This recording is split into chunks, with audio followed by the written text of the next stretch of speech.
start driving. So there Emma is in her underwear driving the car with the skirt on the radiator, and we are like laughing all the way to the club. We're like, we got this under control. The skirt's gonna be dry. We're good. We're good. When we get to the club, finally, it was like a 10-15 minute drive away from where we were. When we finally get there, there's no parking. This was like Saturday night downtown, right by where like everything's happening, you know. There was no parking. We were driving around and around and around and around in circles, and we're like, you know, no big deal. The longer it takes us to look for parking, the longer the skirt has to dry on the radiator. So finally, we give in, trying to look for street parking, and we decide, okay, we're just gonna go in the big paid parking lot that's like right next to the club, but it's like $40 for parking, which, come on, $40 for parking. Anyways, we decide, okay, we're gonna pay it, because if not, we're just literally not gonna be able to go because there's no parking. So, to get into the parking lot, you have to like take a parking ticket out of the parking machine, right? So that the bar will raise and let you go through. So we pull up to the little like parking ticket booth, and Emma is very short, as am I. She has to open the door a little bit to kind of like reach over to get the parking ticket out of the machine. And so she does that. She does exactly that. And she closes the door, and we drive into the lot. We finally find a parking spot inside of the lot, and Emma's like, okay, awesome. We're finally parked. We're finally arrived. It's time to put the skirt back on. Yeah, it is time to put the skirt back on. So she reaches for the radiator, and guess what's not there? The skirt. The skirt's not there. Where's the skirt? Where's her skirt? So we start being like, oh my god, like where's the skirt gone? It must have like fallen off, and it's probably on the floor of the car somewhere. It's pitch black outside, of course. It's like 10 p.m. at this point. So we have our like flashlights on, and we're like looking all through. We're like, where did this skirt go? It couldn't have made it that far. I mean, the car's not that big. Finally, we come to the realization that the skirt's not inside of the car. We looked high and low. The skirt's not in the car. So we are like, okay, but where did the skirt go? It couldn't have vanished.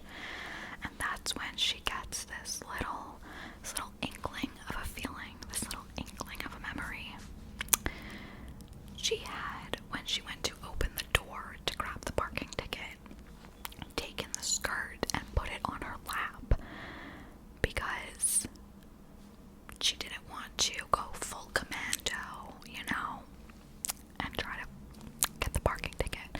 So she had placed the skirt on her lap, not realizing that she was gonna have to open the door to grab the ticket. So when she did open the door, the skirt had fallen out of the car. You guys, I wish I was kidding. The skirt had fallen out of the car. And what did I say at the beginning of this video? It was pouring rain that night. Pouring rain that night. And the skirt was out of the car on the ground somewhere in the dark. So we started freaking out. We didn't know what to do. She was pantsless. We were already inside of the parking lot. If you were to exit the parking lot, you would have to put your parking ticket in, right, and pay $40.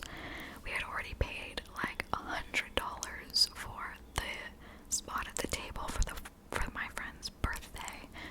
We already had a $40 parking ticket in our hands, but we had no skirt for her to wear. 0 skirts.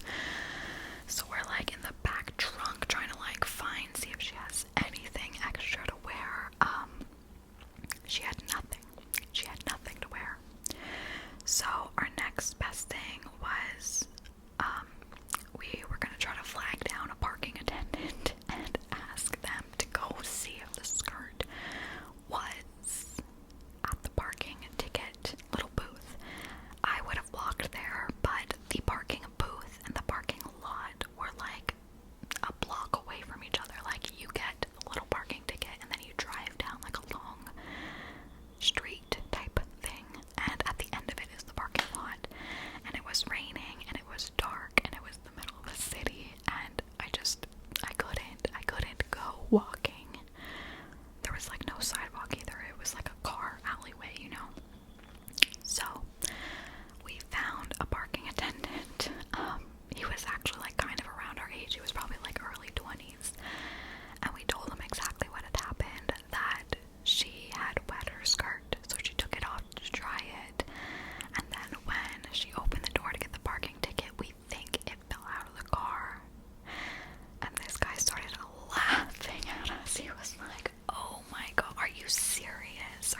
she put on that skirt and we went inside the club, and she was obviously driving, so we had not had a single sip of alcohol yet. We were completely sober. We had literally ordered coffee at the shisha bar, and she made that decision completely sober to be a crazy trooper and to just go in. I feel like that could not have been me. But yeah, she's great. She's great. Anyways, we went in. The party was not great. Probably not worth the absolute craziness of what we had went through just to get there. We went through an absolute journey, and the destination that we arrived at was mediocre. But we celebrated my coworker's birthday, and like we had an okay time. Ultimately, we're a bit of like club snobs. At least we were back then. I don't really go clubbing much anymore, but we were kind of like club snobs back then, and we didn't like that particular club. We had been there before, and let me tell you, we never went back after this. We were like traumatized. We had been there before. It's like an okay club. It is a lot of people's like favorite club. It just wasn't ours.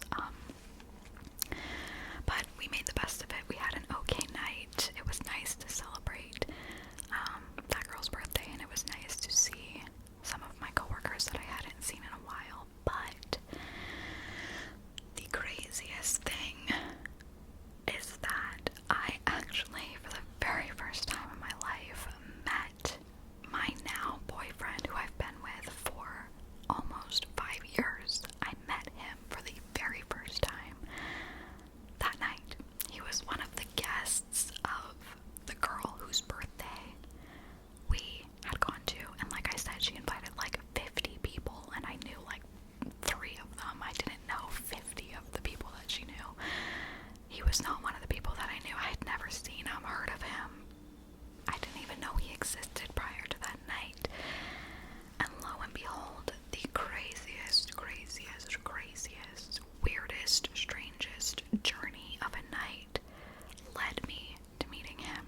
And I can't say that that's anything other than divine intervention, divine timing. That was like the craziest thing. And we didn't really start talking or anything much like that night or in the following weeks. But we would soon, like I said, it was almost the end of the summer, we would soon go back to school. And he was I was taking 5 classes that semester. Guess how many classes he was in with me? Not 1, not 2, not 3, not 4, but all 5. Every single one. We were in every single one of our classes together, which, when does that happen in college? I swear it was divine intervention. That's the only way I can describe that. So, that is basically the story of the strangest, craziest journey and the best gossip that I got out of college, that's for sure.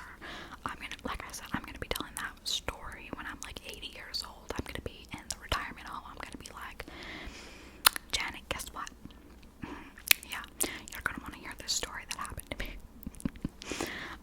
But it's crazy that it led to me meeting my boyfriend for the first time. If we hadn't went, I would have never have met or seen him that night, and to be honest, I probably wouldn't have talked to him in class because there was a bunch